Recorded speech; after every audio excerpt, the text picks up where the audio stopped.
Imagine a hedge fund so successful it returned an average of 66% per year for 30 years. A fund so secretive it's been closed to outside investors since the early 90s. And the man behind it?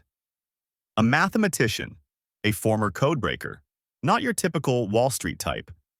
This is the story of Jim Simons and the legendary Medallion Fund. Jim Simons wasn't born with a Bloomberg terminal in hand. Born in 1938 and died in 2024, he earned a PhD in mathematics from Berkeley, made breakthroughs in math, and taught at MIT and Harvard. He also cracked codes for the NSA during the Vietnam War. But in 1982, he made a pivot, from academia to finance. He founded Renaissance Technologies, and by 1988 launched a secretive cutting-edge fund, Medallion. From 1988 to 2018, Medallion returned 66% annually before fees. That's over $100 billion in profits. During the 2008 crash, while the S&P 500 plunged, Medallion doubled. Yes, doubled. But here's the kicker. You couldn't invest in it. Medallion has been closed to outsiders for decades. Only employees and their families could get in. So, what was Simon's secret? Data, algorithms, and math. Forget gut feelings. Forget CNBC talking heads. Medallion used quantitative models, statistical arbitrage, and machine learning before it was cool. They ran 150,000 trades a day, held positions for mere days, and used leverage, up to 20x. But here's what kept it all from imploding. Extreme diversification. Thousands of trades, across markets, in tiny increments, mitigating risk with surgical precision. Simons didn't hire MBAs. He hired physicists, mathematicians, computer scientists, people trained to find patterns in chaos.